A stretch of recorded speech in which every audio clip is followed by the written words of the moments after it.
Welcome to another coffee time with John. On the back deck, it's 48 degrees right now. I'm kind of cold, so I may sip my warm coffee a couple more times during this video than normal because of that. I wanted to jump on because I often talk about the concept of finding your truth everywhere. Yesterday, I had someone ask me in the comment section. I had made a video about Neville Goddard and Reverend Ike, and his response was, well, who should we listen to?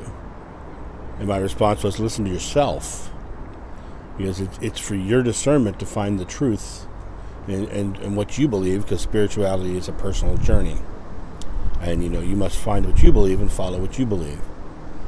But I wanted to dive into this idea of finding truth everywhere.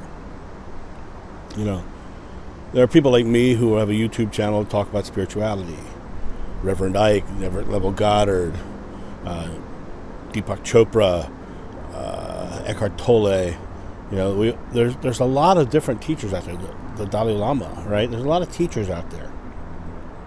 And when I say teachers, I find that interesting because the word teacher tends to put people above others. What I tend to see is not teachers, but what I tend to see is people speaking their own personal truths. And though many of those people will tell you that this is what you must believe, the wise ones say, this is what I am experiencing. And I'm not trying to say I'm wise, but I'm just trying to say there's a different perspective from everybody's point of view. We're all looking at it from a different angle. And finding truth everywhere for me means that it's available. The information is available everywhere. You'll see me quote Buddha. You'll see me quote Shakespeare. You'll see me quote the Dalai Lama. You'll see me quote lots of different sources. This past weekend, I was watching the new Rings of Power series on Amazon, and there was a line that if you aren't living good, what's the point of living? That's the way she said it too. If you aren't living good, what's the point of living?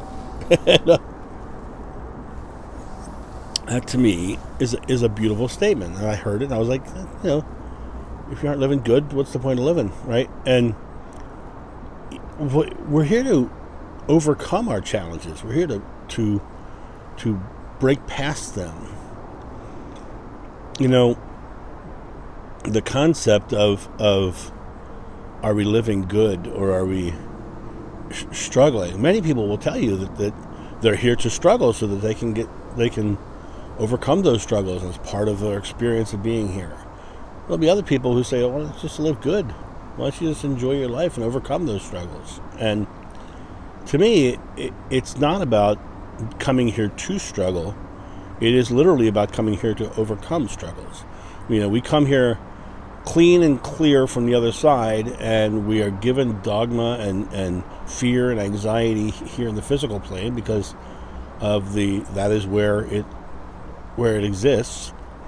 And then the real job is to overcome that fear throughout our life and come to a place of, why does this matter? Why does this matter? I remember my grandmother, who was a very funny lady. I remember, she grew up in this, this is what you do. You have a husband and so on. And I remember when she was 96 years old, she said to my sister, she says, you're not waiting to have sex to get married, are you? My sister said, no. She says, good for you. I thought it was the most hysterical thing I'd ever heard, but it made perfect sense. She was coming to the end of her life, and she realized that some things just don't make sense.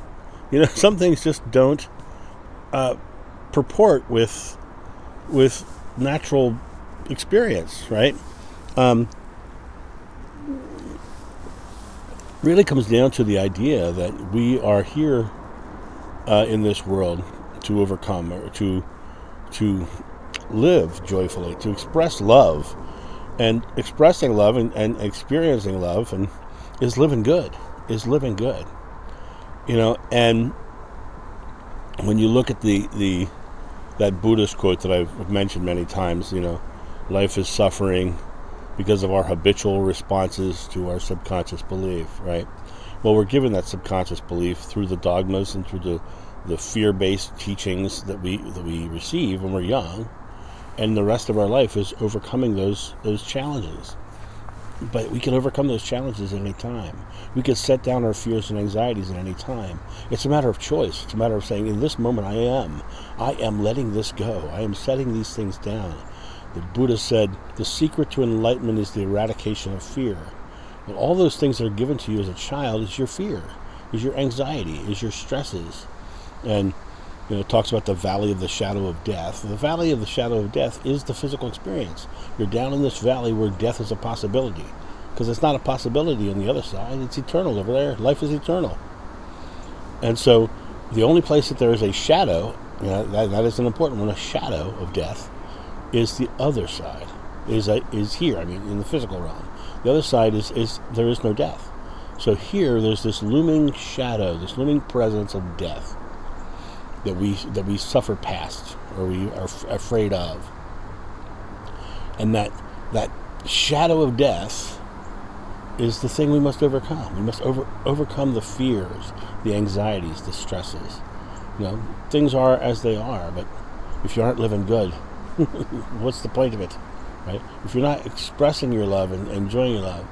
I had a wonderful gesture of kindness offered to me the other day.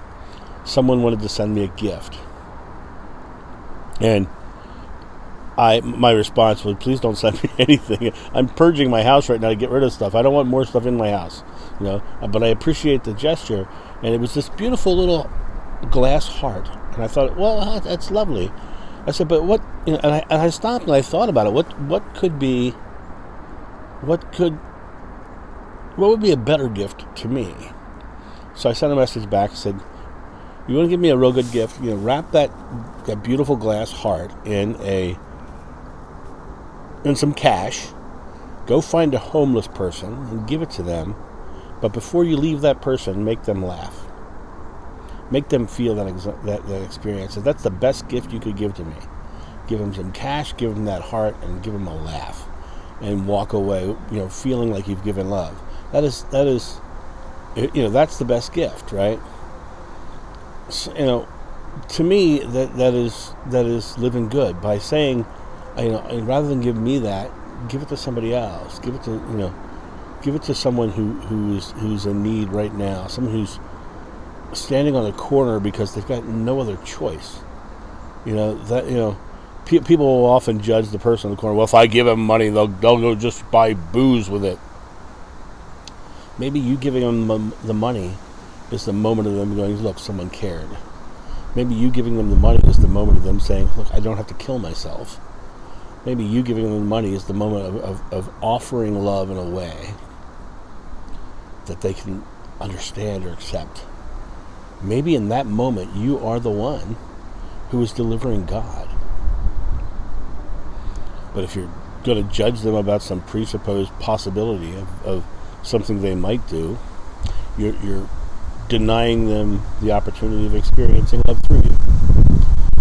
So, rather than focusing on negatives, focus on good.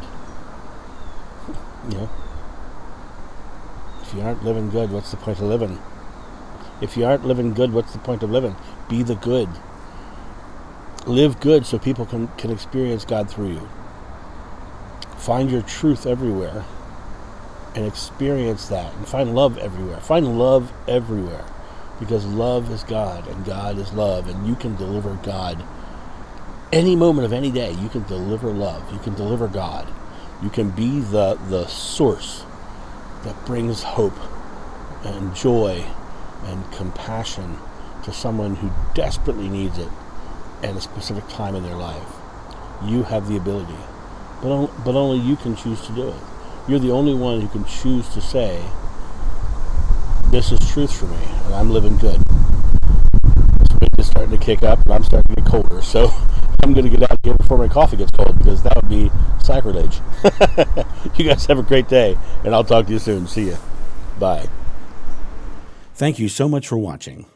The John of New channel is solely funded by your generous donations and purchases of private readings and merchandise. To help out, go to johnofnew.com or use the donation link in the description below. Don't forget to like, subscribe, and share.